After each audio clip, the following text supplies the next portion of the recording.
Washington, U.S. intelligence chiefs contradicted some of President Donald Trump's most fundamental foreign policy claims Tuesday, January 29, underscoring a persistent division in his view of the world and theirs. In a hearing on global threats at the Senate Intelligence Committee, the country's top spies took issue with Trump's assertion that the Islamic State group has been defeated, and that North Korea can be convinced to forego its nuclear weapons. They also challenged Trump's claim that Tehran is actively seeking nuclear weapons, the justification Trump gave for withdrawing last year from a multilateral treaty on Iran. And they underscored again that Russia meddled deeply on Trump's behalf in the 2016 presidential election, which he has repeatedly denied, and can be expected to do the same in 2020. The hearing took place weeks after Trump cited a victory over Islamic State to justify his sudden announcement of an immediate pullout from Syria, a move that alarmed the U.S. defense establishment and allies in the Middle East. And it came just weeks before Trump plans a second summit with North Korean leader Kim Jong-un to negotiate a hoped-for denuclearization of the hermit state.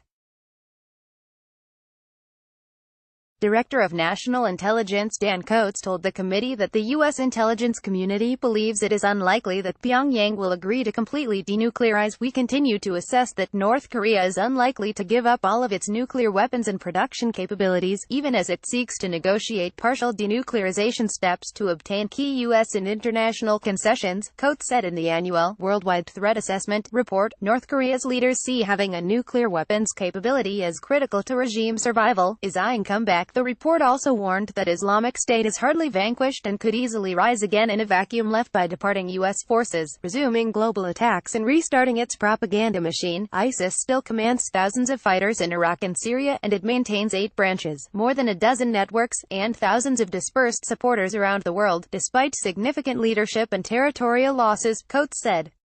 Iran complying with the oath. Coats' report highlighted the broad and increasing threat to the United States from China, a point of agreement across the board in the Trump administration. It characterized the U.S.-China struggle as an ideological battle between the Western model of a democratically based economy and China's authoritarian capitalism. Chinese leaders will increasingly seek to assert China's model of authoritarian capitalism as an alternative, and implicitly superior, development path abroad, exacerbating great power competition that could threaten international support for democracy, human rights and the rule of law, the report said. It also warned of a growing alignment between China and Russia, saying their relationship is likely to strengthen in the coming year as some of their interests and threat perceptions converge, particularly regarding perceived U.S. unilateralism and interventionism and Western promotion of democratic values and human rights. FBI Director Christopher Wray told the panel that the FBI is investigating Chinese economic espionage in nearly all of its 56 field offices around the country. China writ large is the most significant counterintelligence threat we face, Wray said. Iran adhering to nuclear deal, but the intelligence community showed a distinct divergence on other thrusts of Trump policy.